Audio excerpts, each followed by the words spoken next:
So, maayong buntag mga kainan. So, natay interviewin his sa ako ka-client before, no? Tapos, dili na siya nanganak sa ako sa una. So, way back 2003, no? So, atong welcome na to. Ang ipangutan na ko ba yun sa iyang family planning method na gigamit? Kanisa si Mary Ann. Ano sa ganito mo gigamit na method sa una? Gigamit is IUD. So, pila ka tuig to imo ang IUD? Ako ang IUD nagdugay og 13 years. Okay. So far, unsa gibati nimo sa imong IUD that time? Katunag ko ang IUD. Okay lang man ako ang kuan ato gibati first year ato kay kanang kusog ang akong regla ana. Pero pag abot sa mga pila ka years wala na mo. Aware man kasi guro no na kutob lang siya 10 years that time ang IUD.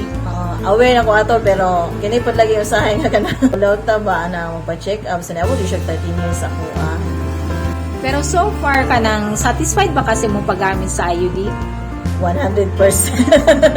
Patino lang jud, satisfied jud ko sa IUD ni Ma'am Suset. Sige, daghang salamat sa imong sa akong pag-interview sa imo.